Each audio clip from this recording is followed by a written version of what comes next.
it's true. Variety caught up with Ewan McGregor recently, and he told them at first he was reluctant to take the role of Jedi Master Obi-Wan Kenobi for the prequels. He said, quote, "I didn't think it was who I was at all." And he went on to talk about the reception of The Phantom Menace. Those of us who lived through it remember that the first one was panned, and we still had to make another two, he says. It was weird to be in a film that was hammered. McGregor, who many now associate more with Kenobi than Sir Alec Guinness himself, said he did enjoy making the Obi-Wan Kenobi series, saying, "I would love to do a second season, but there's no talk of it yet. There is a lot going on at Disney." So there's a lot to unpack in that very short little article in Variety. But Nick, let's start with this. Do you want to see a season 2 of Kenobi? I 100% want to see a season 2 of Obi-Wan Kenobi. I really enjoyed the first season. We got to watch the first 2 episodes at Celebration together. You know, that is plugged into some of my core Star Wars memories at this point, is having that experience, not only with you, but so many of our friends who were there. But I really loved that show. And certainly there was a lot of nostalgia trip in it because it felt a lot like OT Star Wars, which is certainly one of our things. And I loved, you know, Ewan McGregor and the prequels. For as much as I was not a prequel guy early on, his part of it, I really did always like. So to me, he is Obi-Wan Kenobi. I love Alec Guinness, but he's embodied much more of that character.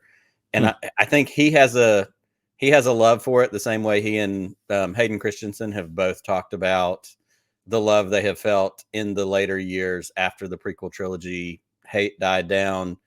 I think it's a character that he loves as well. And when you have an actor who loves a character they've played, it changes the level of their game when they play that character, when you bring them back. Sometimes you mail it in. If you don't like it, you're not feeling it. Ewan McGregor's not one of those guys. He loves this character, and I think he would do great with some continued stories in that same in-between, you know, era before we get to old episode 4 Obi-Wan.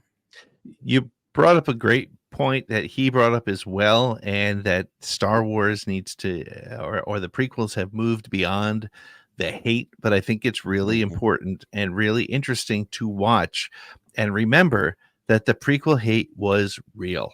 Like, it was not well received at all. I mean, I've talked about it 1,000 times, being at the premiere of The Phantom Menace in New York City, and the celebrity guests kind of like, I don't think I like that, but I need to be polite about it.